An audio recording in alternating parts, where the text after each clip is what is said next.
حضرت ابو ہریرہ رضی اللہ تعالیٰ عنہ سے روایت ہے، انہوں نے فرمایا جب رسول اللہ صلی اللہ علیہ وسلم پر یہ آیت نازل ہوئی وَأَنذِرْ عَشِيرَتَكَ الْأَقْرَبِينَ، اپنے قریبی رشتہ داروں کو ڈرائیے، تو رسول اللہ صلی اللہ علیہ وسلم کھڑے ہوئے اور فرمایا اے جماعت قریش، اپنے آپ کو اللہ تعالیٰ کے عذاب سے چھڑا لو، میں اللہ تعالیٰ کے عذاب سے تمہیں کوئی فائدہ نہیں پہنچا سکوں گا۔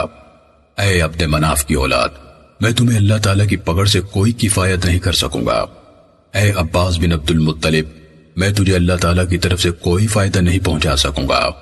اے رسول اللہ کی پھوپھی صفیہ، میں تجھے اللہ تعالیٰ کی طرف سے کچھ فائدہ نہیں پہنچا سکوں گا۔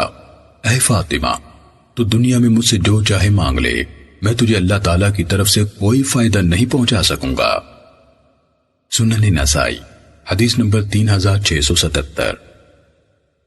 حضرت عائشہ رضی اللہ تعالیٰ عنہ سے روایت ہے، انہوں نے فرمایا جب یہ آیت اتری وَأَنذِرْ عَشِيرَتَكَ الْأَقْرَبِينَ، یعنی اپنے قریبی رشتہ داروں کو اللہ تعالیٰ کے عذاب سے ڈرائیے، تو رسول اللہ صلی اللہ علیہ وسلم نے فرمایا اے فاطمہ بنت محمد، اے صفیہ بنت عبد المطلب، اے عبد المطلب کی اولاد، میں تمہیں اللہ تعالیٰ کی پکڑ سے کوئی فائدہ نہیں پہنچا سکوں گا، دنیاوی مال میں سے مجھ سے جو چاہو مانگ لو۔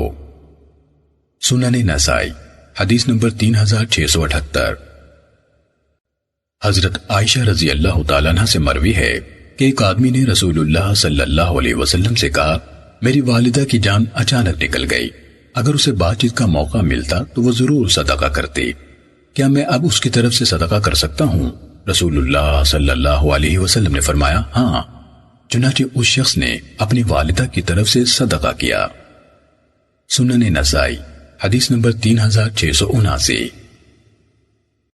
حضرت سعید بن عمر بن شرحبیل بن سعید بن سعد بن عبادہ اپنے والد سے اور وہ اپنے دادا حضرت سعید بن سعد بن عبادہ رضی اللہ تعالیٰ عنہ سے روایت کرتے ہیں کہ میرے والد محترم حضرت سعد بن عبادہ رضی اللہ تعالیٰ عنہ نبی اکرم صلی اللہ علیہ وسلم کے ساتھ کسی جنگ میں گئے ہوئے تھے کہ مدینہ منورہ میں ان کی والدہ محترمہ کی وفات کا وقت آ گیا۔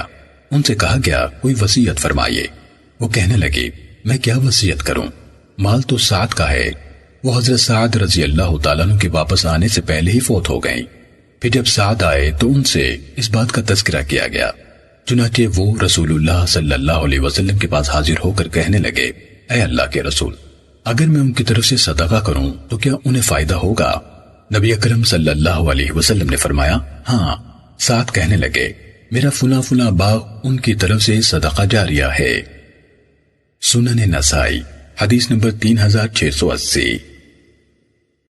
حضرت ابو ہریرہ رضی اللہ تعالیٰ عنہ سے روایت ہے کہ رسول اللہ صلی اللہ علیہ وسلم نے فرمایا جب انسان مر جاتا ہے تو 3 صورتوں کے علاوہ اس کے سب عمل منقطع ہو جاتے ہیں، اور وہ یہ ہیں صدقہ جاریہ، وہ علم جس سے بعد میں بھی فائدہ اٹھایا جاتا رہے، اور نیک اولاد جو اس کے لیے دعا کرتی رہے۔